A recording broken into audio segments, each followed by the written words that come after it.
guys can get me to that mark before I throw in a t-shirt like this CeeDee Lamb. Y'all seen it before. If you guys want to see a full version of this shirt, just go to my community tab. I posted it before. But the requirements are comment in the comment section, giveaway, and a way to contact you. The social medias I am on are Instagram, TikTok, and then Twitter.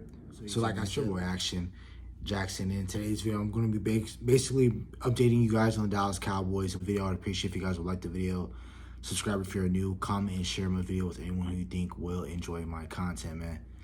So first, hopping straight into it, shout out to Demarcus Ware. He will be inducted into the Hall of Fame this month, which is really great. You know, the Hall of Fame is really good for all 32 organizations. That's basically the team putting you on a pedestal and putting them into your Hall of Fame and recognizing the great things that you have done for their organization, whether it was winning championships, being a great player on the field, off the field, just a great human being overall. Demarcus Ware has definitely been that type of guy. Unfortunately, he didn't get a ring with us, but he did with the Denver Broncos. So really what that says for me is, I don't know. I understand. I know what it is. The rivalry between Jimmy Johnson and Jerry Jones, and I think Jerry Jones has still been trying to prove his word for almost 30 years, that he thought that if he just built the best roster possible, that he can just have any old head coach coach him, and then that, you know, he can go win the Super Bowl. And that has shown to you plenty of times the bevy of head coaches that we going through ever since Jimmy Johnson has left. You know, Barry Switzer, Dave Campo, Jason Garrett for 10 years didn't amount to anything. Bill Parcells in a little bit of an extent, but I believe that the Bill Parcells and Jerry Jones relationship wasn't going to last because Jerry Jones saw too much of Jimmy Johnson and Bill Parcells, and Bill Parcells wanted more control over his team, and he didn't want the owner always being in the news and everything like that. So I believe in my heart of hearts, I know that Jimmy Johnson should definitely be in the Hall of Fame. For me, he has 3 Super Bowl rings.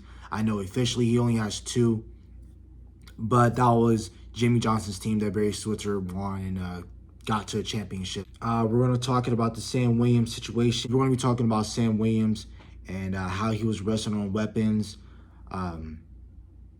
When he was charged with the possession of a controlled substance and unlawful carrying of a weapon.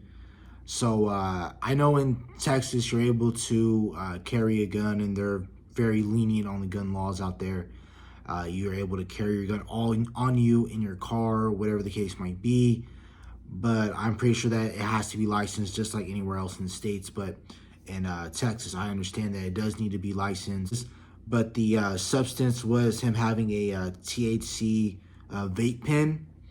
I know a little bit of it. I'm not too ingrained in that situation because I don't do anything like that. But the really THC is like another word for like weed, basically. And him having it in a vape pen really isn't much because a vape pen isn't really too much bigger than your number 2 pencil. Now I understand like the package and the way it looks can be a little bit bigger, but been lenient on the the intake of weed and any of the other stuff to medicate yourself after the football games. You know, the league hasn't been too harsh on you like they have been in prior years. So really with Sam Williams, I think for sure about I'm going to talk about the punishment part, then I'm talking about my thoughts on the situation. The punishment part, they're saying that he can receive anywhere from 2 to 4 games suspension. And really what that does for Sam Williams is that puts him in a bad spot, because now that gives Dorrance Armstrong another reason to prove as to why he needs to stay on the roster. Dante Fowler, and then now, you know, you're going to have other guys like maybe we keep Villian Fehoko, who we drafted in the 4th round out of San Jose State. Maybe he's going to be activated on the roster. So now for Sam Williams, he is for sure losing not only game time conditioning, he's losing possible starter reps. You know, he's definitely going to miss out on money because he's not going to be getting game checks. And these are the games, if he's missing 2 to 4 games, this can be the games where he pops out and he can go to the negotiation table when it's time for him to go get his money. They can go to the Jones and be like, hey, I deserve this money because I was consistent in years 2022, 23, 24. But it's not going to really help your case if you're missing 2 to 4 games in the regular season. And also, like I said, he's going to be behind the 8 ball a lot. I know that's going to prolong his health, and he's going to become more of a fresher defensive end. But like I said, he's losing spot, he's losing his money, and he's opening up spots to where that he can potentially get pushed down the depth chart. Now I understand he's not going to get cut. We're not going to cut him. We just select him in the 2nd round in the 2022 NFL draft. So we know for sure he's not going anywhere. But this definitely does hurt his chance on the roster because he will looked at to potentially be your 2nd defensive end behind Demarcus Lawrence, because we know that Micah could be DN1, then you have Demarcus Lawrence being DN2. He would be considered defensive end 3. But since we use Micah as a hybrid role, more in our base packages when we have Micah playing at linebacker, we're going to have another miscellaneous defensive end, whether that's Armstrong, Fowler. For sure, we're going to have Demarcus Lawrence on the field. And then your D tackle is going to be Osa, then Jonathan Hankins now, Mozzie, Quentin Mohana. So really that's about the football aspect of it. For me, about the life aspect, I just think that when a guy is 24 years old, playing for the Dallas Cowboys, had pretty deep experience going to the playoffs, having a playoff win, and then potentially on the verge of winning a 2nd playoff game. You getting a lot of, early success, nothing that has amounts to anything. You haven't been to a Super Bowl, a championship game, anything of that nature. But just to say that, you've gone to the playoffs, you won a playoff game, you contributed to the team winning football games and everything like that. He's 24 years old, like I said, played for the Cowboys. He's up there in percentage of making money. There's not a whole lot of people walking around this earth that make money like Sam Williams. He makes a couple $100,000 a year, close to $1 million. A few percent of people actually do that on the earth other than NFL players. So for me, I just feel like, there are some a little bit maturity issues that he needs to fix on, but like these are just little knick-knack injuries, knick-knack issues that can potentially lead to bigger things. I remember him getting in trouble last year before the Christmas Eve game against the Eagles. He got like a speeding ticket going around 98 miles per hour. But I understand that was for a different reason. But Jerry Jones's quote on the situation was that, Jerry Jones didn't have really much to say on the situation, but he was saying that he has been training 98 to 66, so that's an improvement. I don't really know what to get from those comments from what Jerry Jones has said, but I think Jerry Jones was a little bit at a loss of words for how he got in trouble. So I'm pretty sure he knows, he's well informed of the situation, but not too much to know where he can put any words behind it and what he can really say about it. But right now, we're just currently waiting on how many games Sam Williams is going to get suspended for. Now, all right, also another news, shout out to Calvin Watkins. They were saying that Cowboys safety Marquise Bell said that Dan Quinn called him yesterday and said he's adding linebacker to his duties. Marquise Bell really just saying, I'm just trying to show my versatility. I don't really know what they want me to do with it. So basically, they're talking about what we're going to do with the Demarvion Overshown injury, which was a really tough injury for us as Dallas Cowboy fans. And you don't want to face any sort of injuries, but especially when they happen to your guys. Now, I understand it was a depth guy, and that wasn't a starter, so we're not really infected by it right now. But Damone Clark, 2nd-year player, LVE constantly being hurt guy, where he's constantly missing games. He missed games last year. He's missing games the year before that. So ever since he's been drafted since 2018, 4 out of the 5 years, which was really his rookie year when he was a really consistent starter and didn't miss too many games. Outside of his rookie year, he's been missing games ever since then.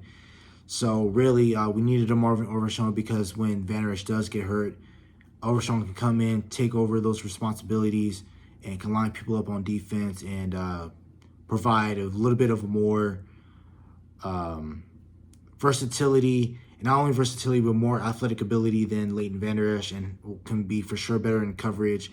And I'm pretty sure he wouldn't have any inconsistent play where, Leighton Van Der Esch has those games where it's like, why is he on the field? Get him off the field type things.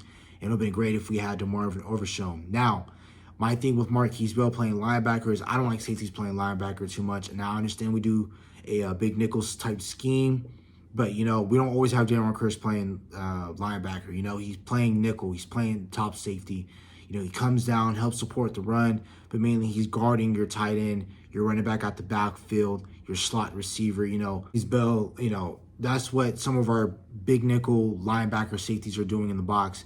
Whoever's closer to the box, is heavier. So your defensive linemen, they're going to be 250, close to 300. Your nose tackles are going to be 330, 325, 320.